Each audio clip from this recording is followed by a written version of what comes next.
Bonsoir, vous êtes sur Radio Fréquence Paris Pluriel 106.3 dans l'émission Mode d'emploi. Nous sommes le collectif féministe révolutionnaire. Bonsoir. Désormais, retrouvez tous les premiers vendredis du mois pour parler de lutte féministe.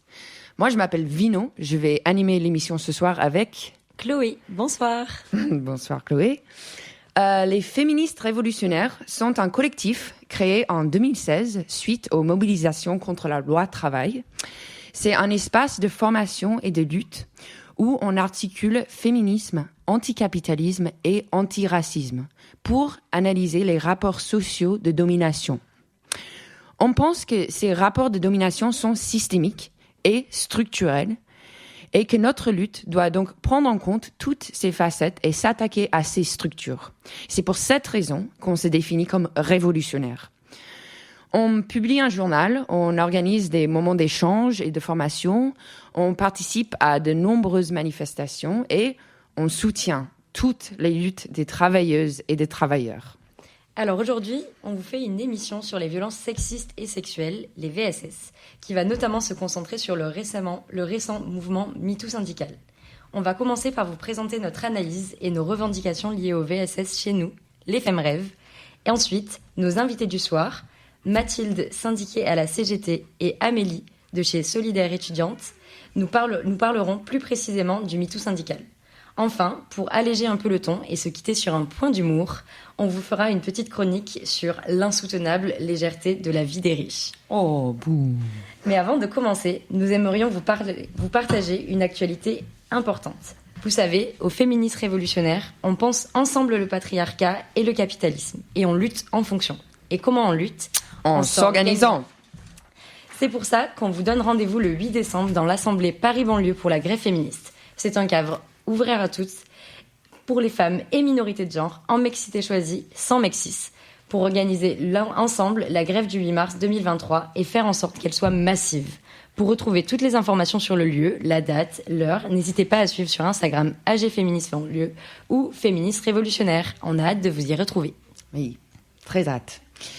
Alors, donc, pour commencer à présenter un peu notre analyse et nos revendications par rapport au VSS, depuis l'émergence du mouvement MeToo, il y a 5 ans, on a assisté à un phénomène de libération de la parole. Tout le monde s'accorde là-dessus.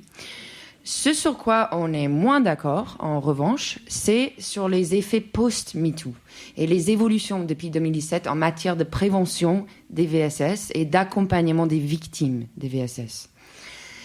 Emmanuel Macron a pris la parole vendredi dernier, le 25 novembre, à l'occasion de la Journée internationale pour l'élimination des violences sexistes. Il s'est félicité de l'action de son gouvernement en la matière. Pourtant, son bilan est plus que discutable. Rien n'a vraiment changé depuis le début de son premier mandat. On compte toujours 94 000 viols ou tentatives de viol chaque année en France, soit une toutes les 6 minutes. 9 fois sur 10, les victimes ne saisissent pas la justice par honte ou par méfiance. Et elles ont raison, parce que parmi les plaintes déposées chaque année pour viol, 80% sont classées sans suite. En 2021, 122 femmes ont été tuées par leur conjoint ou ex-conjoint, selon les chiffres du ministère de l'Intérieur, comparables à ceux des années précédentes, hors confinement. Et le bilan de 2022, malheureusement, promet d'être encore plus lourd, puisque les collectifs de terrain recensent déjà plus de 130 féminicides depuis le début de l'année. Pour ce seul mois de novembre, déjà 9 femmes ont été tuées, soit une tous les 2 jours. Et cette hausse est observée aussi en Tunisie, en Algérie, en Italie, au Québec, au Mexique, où l'on constate une hausse dramatique des féminicides à l'acide et par le feu. Aux États-Unis, il s'agit de la première cause de mortalité des femmes enceintes. C'est effarant. Selon l'historienne Christelle Tarot, qui a tout récemment sorti un livre passionnant, Féminicide, une histoire mondiale, on ferait mieux de parler des féminicides non comme des actes isolés, mais comme d'une pandémie. Ce sont des meurtres de propriétaires qui durent sans discontinuité depuis la nuit des temps. Selon Tarot, on peut expliquer cette hausse de féminicides malgré le magnifique gain des luttes féministes ces 5 dernières années comme un backlash, un retour de fouet. Elle dit À chaque moment, phare de résistance des femmes, à chaque fois que l'on remet en cause l'ordre du genre, on constate immédiatement des réactions anti-femmes et anti-féministes. Pour donner un exemple, il suffit de regarder ce qui se passe actuellement en Iran. Il est donc plus urgent que jamais d'incorporer dans nos luttes une réflexion concrète pour des revendications réelles et mettre fin au VSS. Alors, avant de continuer sur les revendications, on va juste prendre une petite pause musicale avec Sheila, #balance ton porc. Bah ouais, c'est encore chill. Ils ne voient pas mon art, résume ma musique à mon sexe. Y a trop de machos, des sans-couilles, des porcs. Pénis pour un penny, toi tu t'exhibes, leggings sexy, des films sexistes, les gosses t'excitent, Kevin Spacey. Je répète, Kevin Spacey. Je répète, Kevin Spacey. Ouais, Kevin Spacey. Je répète, Kevin Spacey. Alors, c'était Sheila avec son chanson #balance ton porc. Vous êtes toujours sur Radio Fréquence Paris Pluriel 106.3 avec les féministes révolutionnaires pour notre émission spéciale VSS et MeToo syndical. Donc, on en était à nos revendications en tant que collectif contre les VSS. Le samedi 19 novembre, nous étions dans la rue, peut-être que vous y étiez aussi, j'espère, partout en France, pour faire entendre nos voix lors de la marche contre les VSS organisée par nous toutes. Au total, plus de 100 000 personnes, notons-le, 30 000 personnes de plus que l'année dernière, se sont mobilisées avec pour mot d'ordre la fin des féminicides, la fin des violences ou encore l'autodéfense féministe. Alors, ces mots d'ordre sont des messages ultra importants à scander. Mais les revendications ont aussi une importance cruciale. Elles permettent de formuler un gain matériel, une chose que l'on veut obtenir ou changer pour faire évoluer une situation, une femme meurt tous les 2 jours, vers la réalisation d'un mot d'ordre, la fin des féminicides. Alors, elles se heurtent cependant aux limites du système capitaliste lui-même et de son État. On ne peut pas tout revendiquer, car on ne peut pas tout obtenir sous le capitalisme. Le mot d'ordre, la fin des féminicides, ne peut d'ailleurs pas se réaliser intégralement dans ce système, puisque le capitalisme crée des conditions favorables et entretient les rapports de domination, par exemple en mettant à mal l'indépendance économique des femmes et donc leur capacité à fuir les violences, notamment dans leur foyer. Mais d'ici à ce qu'on fasse la révolution et que l'on vive dans une société plus juste, il faut se saisir de toutes les possibilités de changement. Toutes les avancées, même partielles ou insatisfaisantes, sont bonnes à prendre.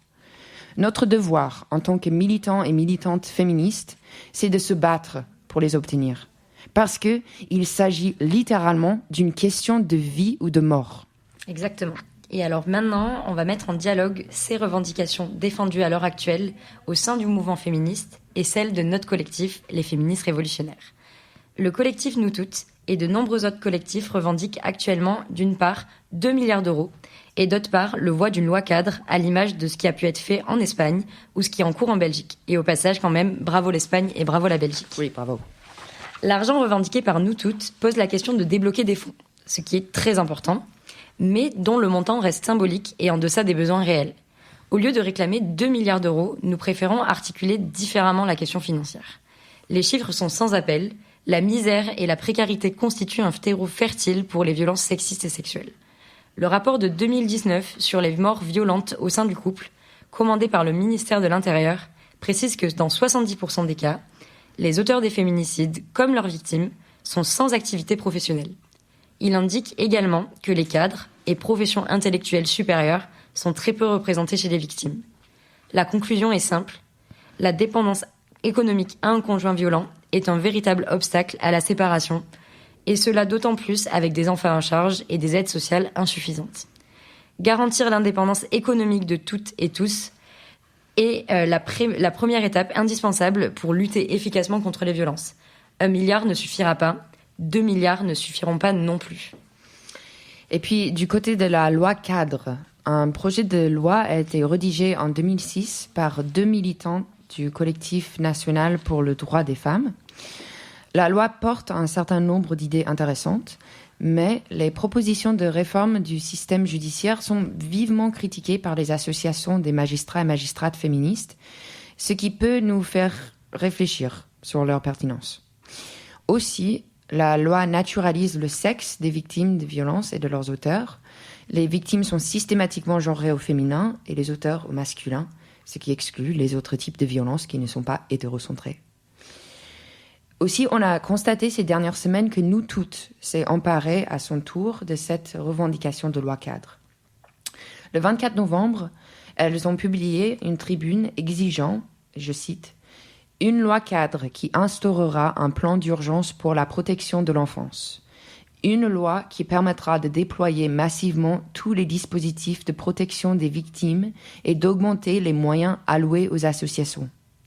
Cette loi cadre doit aussi être l'occasion d'instaurer une aide financière pour toutes les victimes et d'inscrire dans le marbre la formation obligatoire des professionnels au contact des victimes. La justice et la police doivent aussi être remodelées via la création de brigades et de juridictions spécialisées et formées, et l'inscription du terme féminicide et de la définition du viol basé sur le consentement dans le code pénal. » Fin de la citation. Nous vous invitons à retrouver cette tribune en entier sur Mediapart. Alors pour conclure, les mesures qui se limitent à l'accompagnement des victimes de violences sexistes et sexuelles sont importantes, mais ne suffisent pas. Renforcer l'arsenal judiciaire de l'État, alourdir les peines pour les auteurs de violences, jeter plus de monde en prison sans imaginer de mesures de réparation ou de réinsertion ne font pas baisser les violences. Bien au contraire. Ces mesures créent de fait un espace qui cristallise toutes les violences et les rapports de domination. C'est la prison. Ce ne sont pas ces mesures que nous souhaitons mettre en avant dans nos revendications. Il faut agir en amont pour prévenir et éviter les situations de violence. Et cela passe par des mesures qui ont un prix très élevé, comme la hausse des revenus. Mais de l'argent, il y en a dans les caisses de l'État. Et surtout, de l'argent, il y en a dans les caisses du patronat. À ce sujet, restez à l'antenne pour notre chronique en fin d'émission, l'insoutenable légèreté de la vie des riches. Oh. Voici donc ce à quoi pourrait ressembler notre liste de revendications. Pour lutter contre les violences sexistes et sexuelles, nous voulons des moyens à la hauteur des besoins. Des moyens pour 1. Augmenter le SMIC, les pensions et les allocations. De vraies bourses étudiantes qui permettent de se consacrer aux études sans devoir prendre un boulot alimentaire et gérer des problèmes de logement. 2. Ouvrir les 40 000 places d'hébergement nécessaires d'après le rapport du HCE et des places supplémentaires pour toutes les autres personnes victimes de violences ou vulnérables, les LGBTQI, les jeunes, les TDS, pour ne citer qu'elles. 3. Garantir aux victimes de violences sur le lieu de travail le droit à la réduction ou la réorganisation du temps de travail, à la mutation, mais aussi et surtout à la démission sans préavis avec substitut de salaire. 4. Subventionner massivement les associations féministes de prévention et d'accompagnement des victimes. 5. Assurer la formation de tous les professionnels et professionnelles susceptibles d'être en contact avec des victimes de violences. 6. Inclure dans les programmes scolaires des formations au genre, à la sexualité et au consentement dès le plus jeune âge, poursuivre cette formation tout au long de la vie. Pour en finir avec les violences, il faudra en finir avec le patriarcat. Nous avons besoin d'un mouvement qui soit massif et organisé sur la durée. D'après nous, il n'y a qu'une chose à faire, s'atteler à la reconstruction d'un mouvement féministe qui soit à l'image des opprimés de cette société. Nous devons garder en tête la préoccupation de créer un mouvement féministe qui s'adresse largement au sein de la classe ouvrière, aux femmes et aux minorités de genre où qu'elles vivent, d'où qu'elles viennent, lycéennes ou étudiantes, chômeuses ou travailleuses, avec ou sans papier, trans, bi, gwyn ou hétéro, avec ou sans enfants, peu importe. Il nous faut un féminisme pour toutes et tous. Et pour construire ce féminisme pour tous, il est important de se rassembler. Pour rappel, la prochaine assemblée Paris-Banlieue pour la grève féministe est prévue le 8 décembre à 18h30 à la Bourse du Travail de Paris, 5 rue du Château d'Eau. C'est un cadre ouvert à toutes les femmes et minorités de genre en mixité choisie, sans mexis. Alors, avant de recevoir nos invités, on va faire une deuxième pause musicale, cette fois avec Aloïs Sauvage et Crop Top.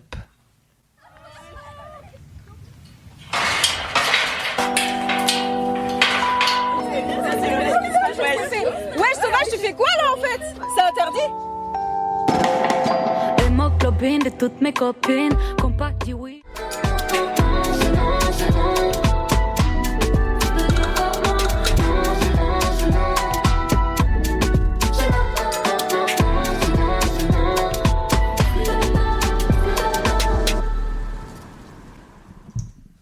Alors, c'était Aloïs Sauvage et Crop Top. Vous êtes toujours sur Radio Fréquence Paris Pluriel 106.3 avec les féministes révolutionnaires sur notre émission spéciale MeToo Syndical. Alors, maintenant qu'on a beaucoup parlé des violences, de nos revendications et des moyens nécessaires pour les mettre en place, laissons maintenant parole à nos invités. Donc, Mathilde, syndiquée à la CGT, et Amélie, syndiquée chez Solidaire étudiante, et elles, tous les deux, représentent le mouvement MeToo Syndical. Donc déjà, bonsoir Mathilde et bonsoir Amélie, et merci d'être avec nous ce soir. Bonsoir, merci pour l'invitation. On peut peut-être passer aux questions. Je ne sais pas si on a également Mathilde à l'antenne. Oui, bonsoir. Bonsoir. Bonsoir Mathilde. Bonsoir. Alors, donc tout d'abord, peut-être pourriez-vous nous parler du mouvement MeToo et de comment il s'inscrit spécifiquement dans le milieu des syndicats. Amélie, d'abord. Ouais, je peux commencer.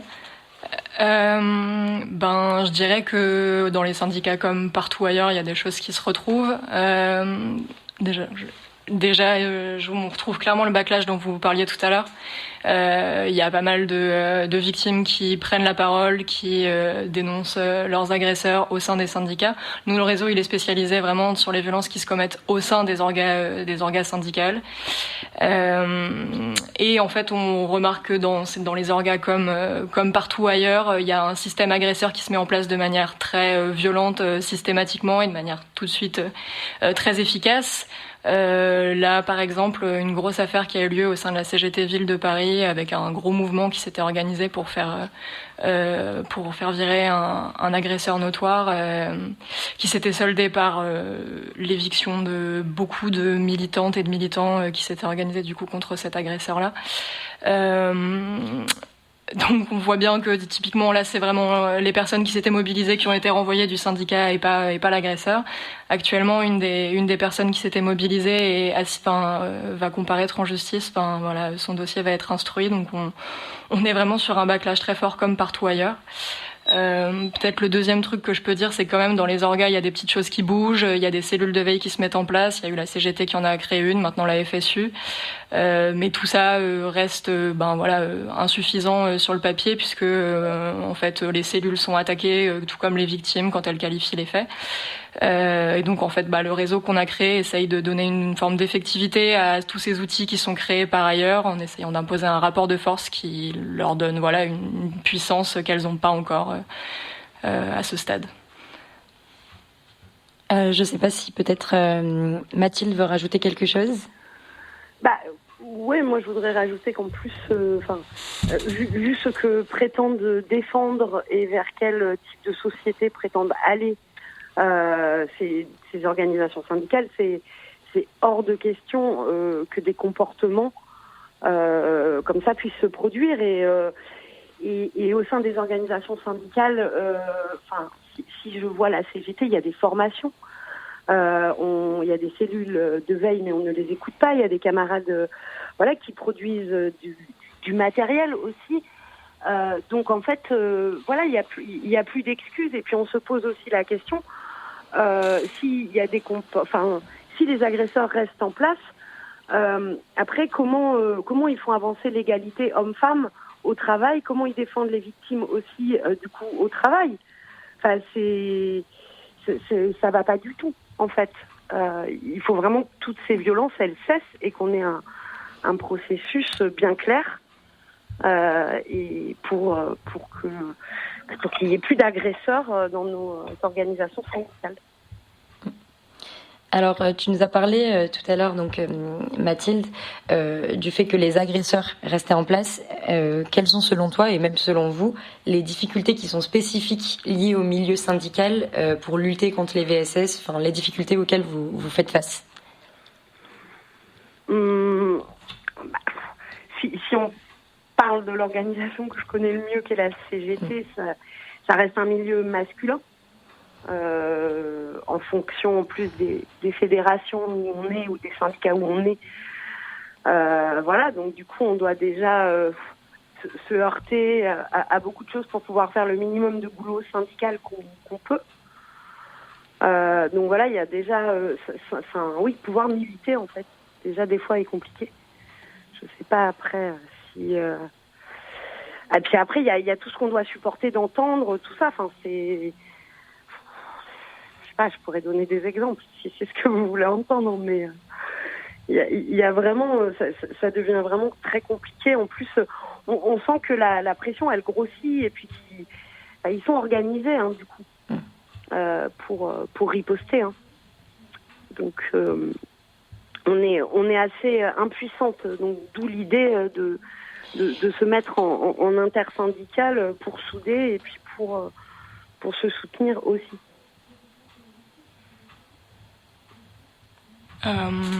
Ouais, après, sur la question des spécificités du milieu syndical, je sais pas si c'est très spécifique. Je pense que ça se passe vraiment, malheureusement, partout comme ailleurs. Peut-être rajouter par rapport à ce qu'a dit Mathilde, les réticences encore très fortes par rapport au principe de la mixité choisie, de l'organisation en mixité choisie dans pas mal d'orgas syndicales qui, je pense, quand même, met des bâtons dans les roues de l'organisation féministe dans ces orgas-là spécifiquement. C'est plus ou moins prononcé selon les organisations syndicales par ailleurs, mais voilà, c'est quand même une tendance un peu globale. Et puis peut-être pour remettre le patronat et le capitalisme dans la boucle, parler aussi de par exemple des élections professionnelles et toutes les logiques de mise en concurrence des différentes organisations syndicales qui rajoutent de la pression sur la parole des victimes qui n'ont pas envie de nuire à leur organisation, etc., etc. En général, on fait peser le fait d'affaiblir les organisations sur les victimes qui parlent et pas sur les agresseurs. Malheureusement, il faudrait réussir à inverser tout ça parce que par ailleurs, c'est potentiellement un très mauvais calcul étant donné que le féminisme a quand même un peu le vent en poupe en ce moment, quoi. Et qu'on gagnerait vraiment à présenter les organisations féministes comme des orgas qui réellement prennent en compte les revendications féministes plutôt qu'à protéger les agresseurs au nom de l'image de nos orgas, quoi. Mais du coup, pour peut-être revenir un peu à juste des questions un peu plus pratiques, donc est-ce qu'on peut parler un peu d'une vague MeToo syndicale qui a commencé à un certain moment. Tout à l'heure aussi, tu nous parlais d'organisation aussi intersyndicale. Donc, il y a aussi qu'est-ce qui se passe concrètement un peu en termes de mouvement, en termes d'organisation pour affronter un peu tout ça. Amélie. Ouais. Au sein du syndicalisme particulièrement ou... Oui. Ok.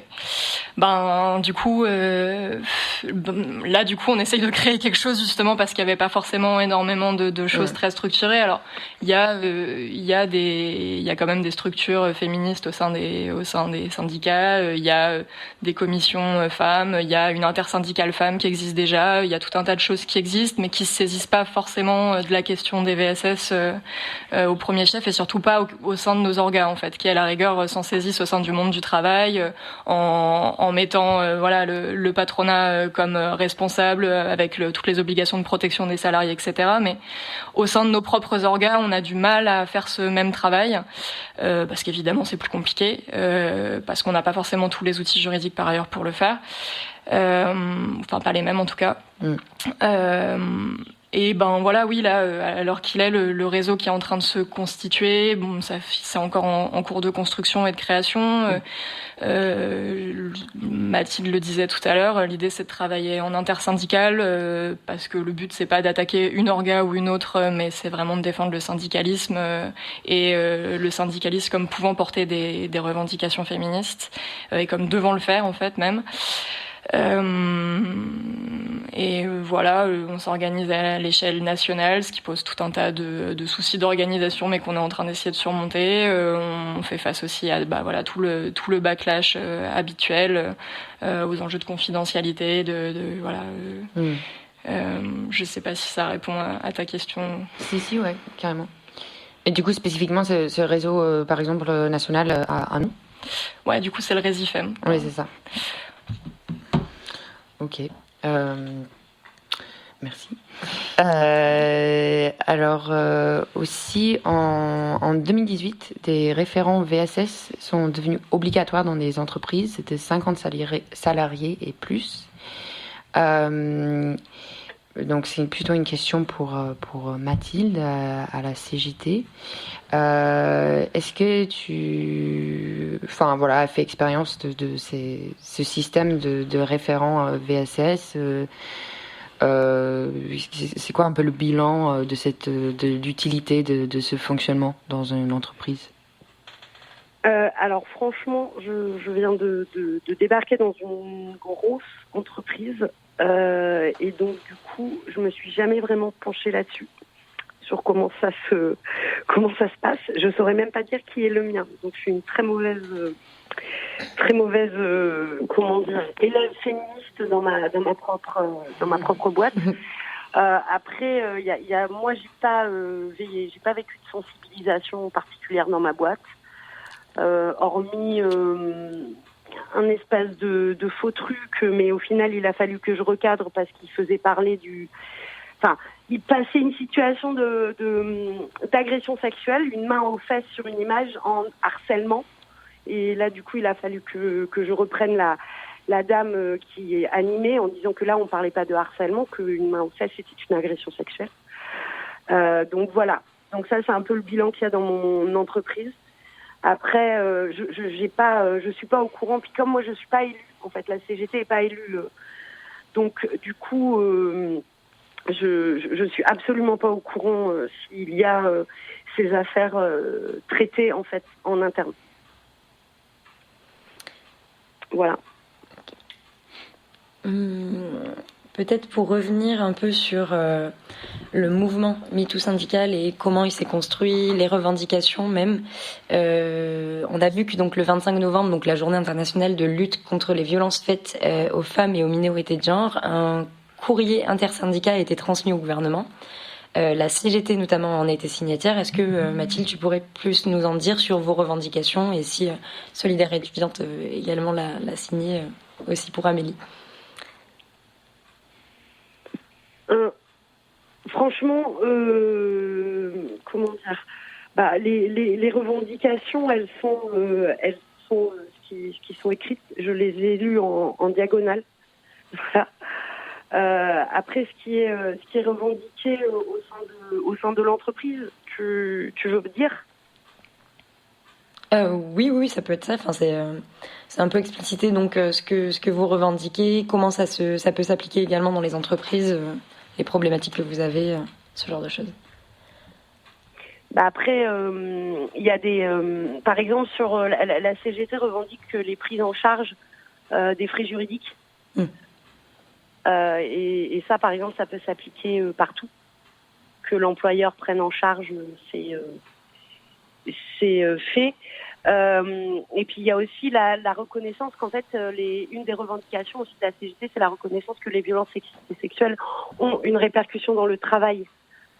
Et que du coup, il faut en tenir compte pour les salariés en termes de repos, en termes de congés, voilà. D'aménagement d'emploi du temps. Ce genre de choses.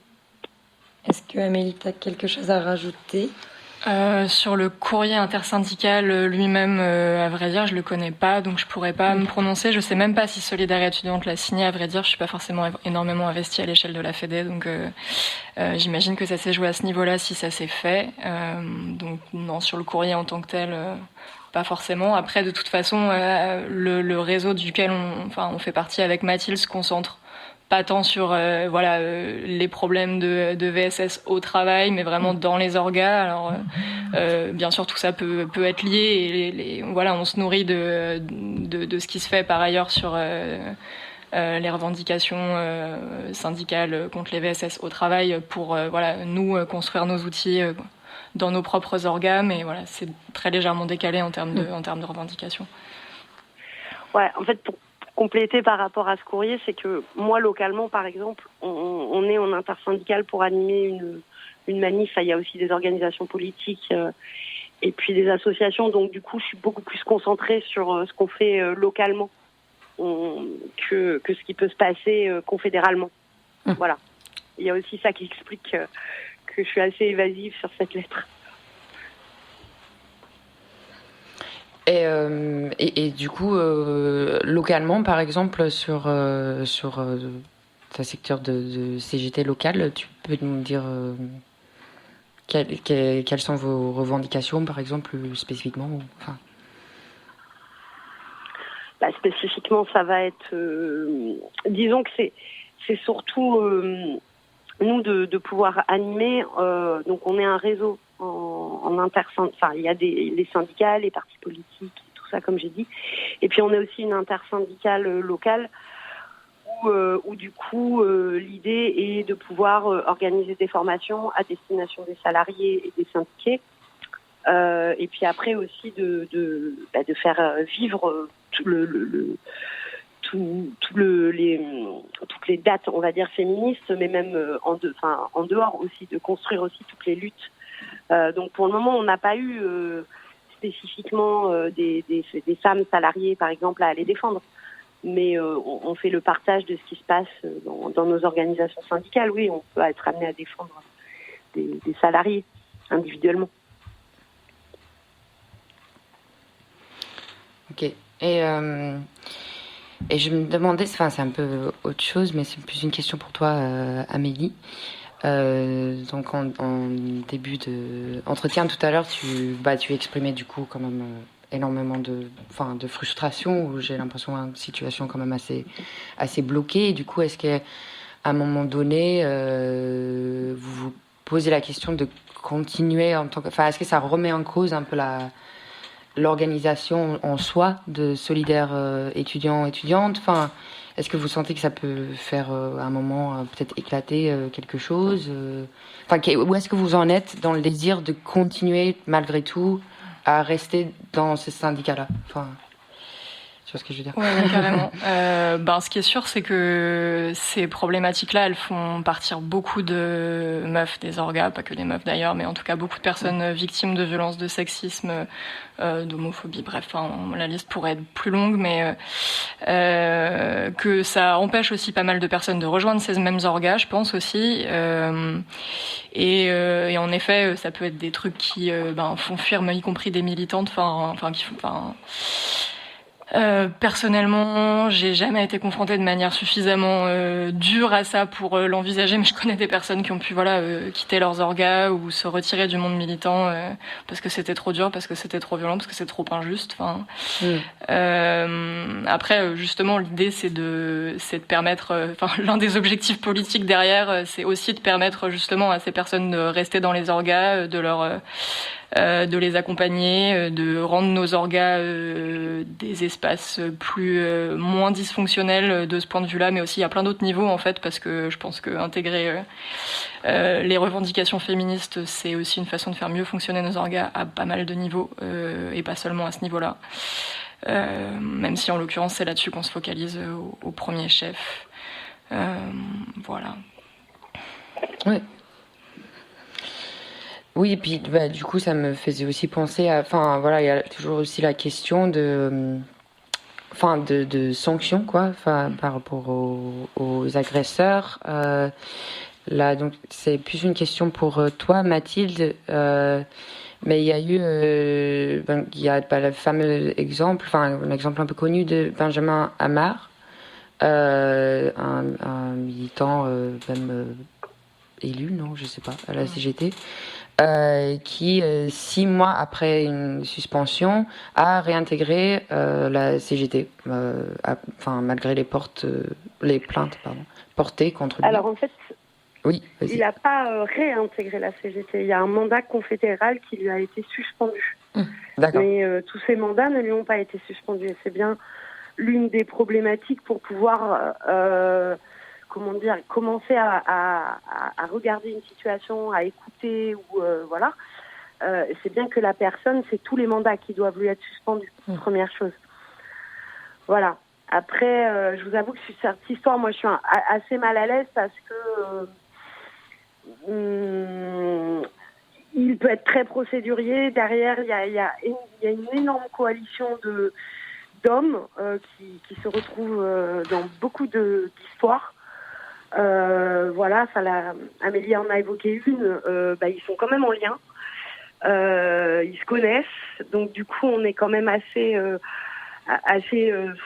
muselé et du coup bien en colère parce qu'il faut que ça bouge sur d'autres terrains. Donc si on n'a pas les statuts ou si on n'a pas ce qu'il faut pour agir, il faut quand même mordre dedans. Et après, pour rejoindre un peu, quitter les orgas ou pas, ça c'est la révolution, elle sera féministe ou elle sera pas. Donc il faut qu'elle soit féministe dans les organisations syndicales, quoi.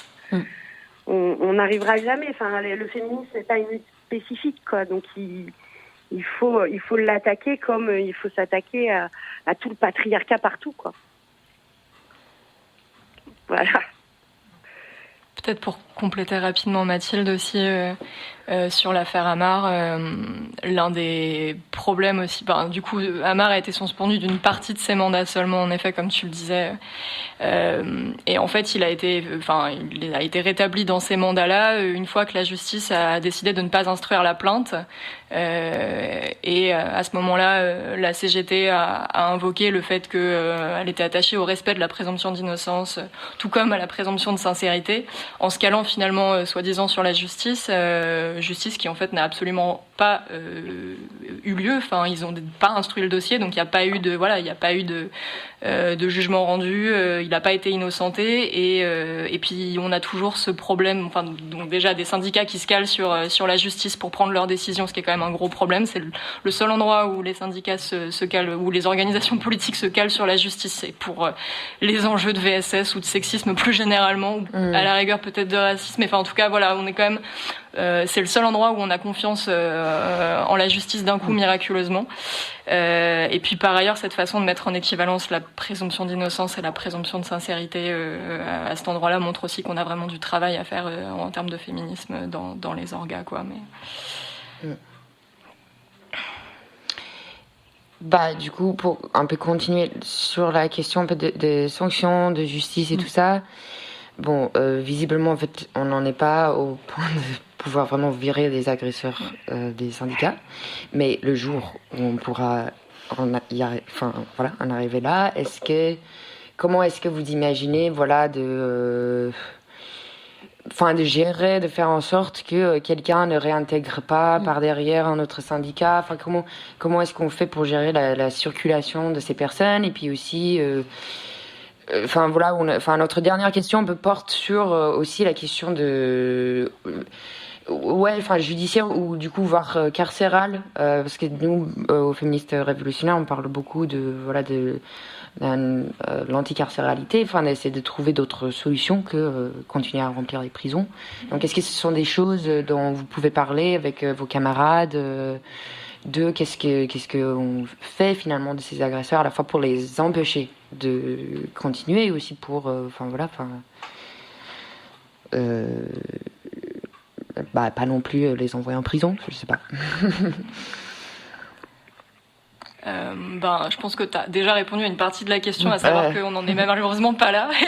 Comme le réseau est en construction, c'est des questions qu'on a de fait pas beaucoup abordées encore, parce qu'on essaye encore de se demander simplement comment faire rentrer les mecs dans la boucle. Alors on n'en est pas encore, on n'en est pas à se demander comment réussir à les maintenir dedans.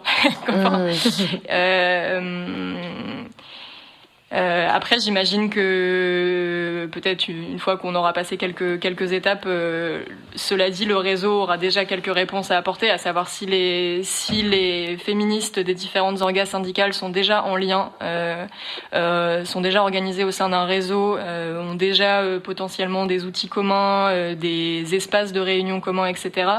Le nom des agresseurs sera beaucoup plus facile à transmettre, et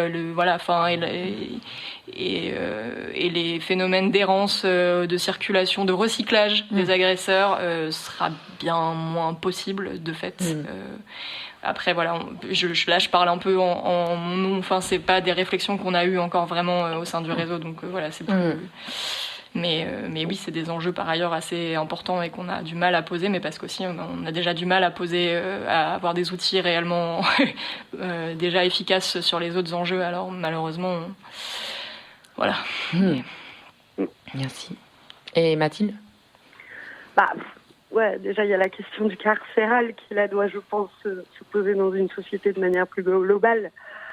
Et après. Non, moi je ne serais pas. En tout cas, mon sentiment est plutôt anticarcéral. Après, à l'instant T, il faut pouvoir mettre en sécurité les copines, leur garantir qu'elles peuvent militer sans la présence d'un tiers. Donc, voilà, interdire tous les espaces militants. Et puis après, s'il faut avoir un espèce de réseau parallèle pour prévenir chaque ville, il faudra le faire. Voilà, dans l'immédiateté, on peut trouver ces solutions-là d'action immédiate, mais après, ouais, la solution, c'est ça. Après, c'est n'importe quel agresseur. De toute façon, il faut poser la question de sa sanction dans une globalité de société. Voilà.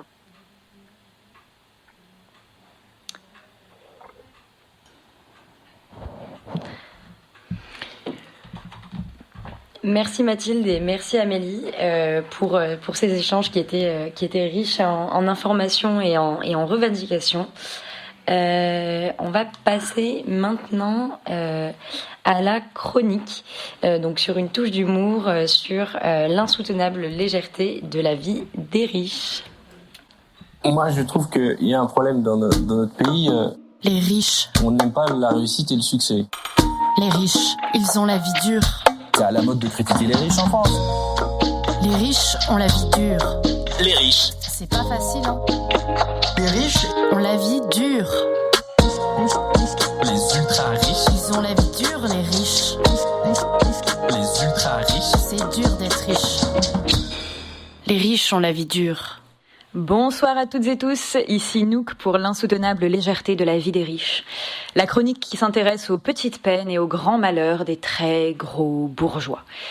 Et des très grosses bourgeoises, parce que anticapitaliste mais toujours en inclusif.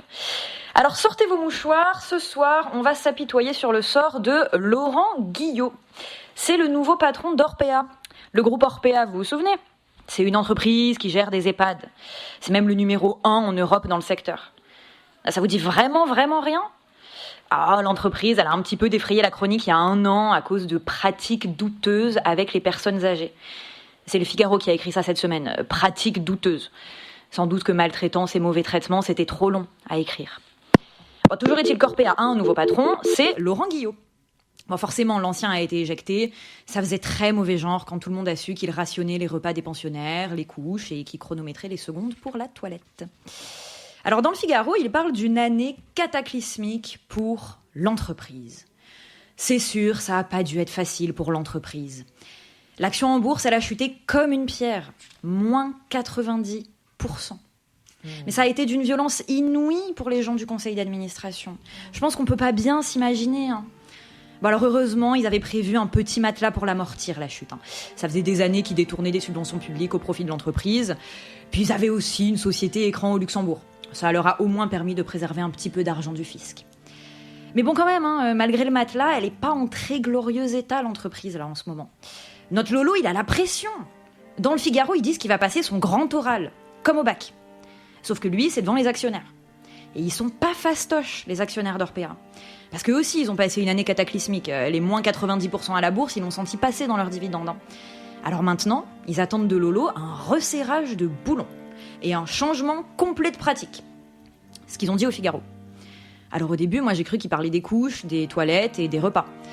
Mais en fait non, ils parlent des finances de la boîte. Parce que c'est ça, le défi de Lolo cette année. Résoudre la crise de solvabilité de l'entreprise Orpea. Traduction, faire des thunes, ramener de la moula à la maison et puis faire en sorte que les pépettes se multiplient à nouveau sur les comptes des actionnaires. Et s'il n'y arrive pas, les actionnaires ont dit au Figaro qu'ils n'hésiteraient pas à aller au contentieux avec Laurent Guillot. Ils rigolent pas, hein, les actionnaires. Laurent, il a les chocottes, là. Parce que s'il y a contentieux, l'entreprise, elle peut couler. Et puis alors, si l'entreprise, elle coule, Laurent, il perd son job de directeur général, il perd son fauteuil en cuir rembourré qui chauffe les lombaires, il perd sa Mercedes de fonction, il perd les vacances aux Maldives payées par le comité d'entreprise. Et vous vous rendez pas compte? Ça va être horrible pour Lolo. Il risque très très gros, hein. Il risque très gros. Il a énormément à perdre, nous dit le Figaro. Alors, les résidents et les résidentes des EHPAD d'Orpea, eux, ils ont perdu leur dignité, leur santé, leur droit à une fin de vie sereine. Ils ont été humiliés, mal nourris, maltraités pendant plusieurs années. Puis les employés d'Orpea, ils ont perdu leur droit à un cadre de travail décent. Puis ils vont sans doute pas le retrouver de sitôt, hein, avec le resserrage de boulons qui s'annonce. Mais bon, ça, faut croire que ça intéressait pas trop le Figaro, hein, par rapport aux petites peines et aux grands malheurs de Laurent Guillot. On se retrouve bientôt pour un nouvel épisode de l'insoutenable légèreté de la vie des riches. Et puis d'ici là, surtout, on n'oublie pas, violence sexiste, violence sociale, même combat contre le capital. Merci Anouk. On va devoir conclure cette émission, malheureusement. On vous invite donc à nous suivre sur les réseaux sociaux, les féministes révolutionnaires, et puis à nous rejoindre le 8 décembre, notamment à l'Assemblée pour la grève féministe à Paris. Les points de rendez-vous seront annoncés sur nos réseaux. C'est à la Bourse de Travail à 18h30 le 8 décembre. Tout comme nos autres activités sont aussi communiquées sur les réseaux sociaux. Merci beaucoup à nos invités, Amélie et à Mathilde. Merci à vous. Et vous pouvez suivre l'activité du MeToo syndical en consultant le blog Mediapart Rési Femmes. Merci aussi à Lisa et Anouk et Milo à la technique. Et on vous laisse avec une reprise de Barbara Pravi, Note pour trop tard, donc une reprise, une relecture, réécriture de Orelsan. À bientôt sur FFP. Et tant qu'il le faudra, féministe et révolutionnaire. Bonne soirée. Bonne soirée.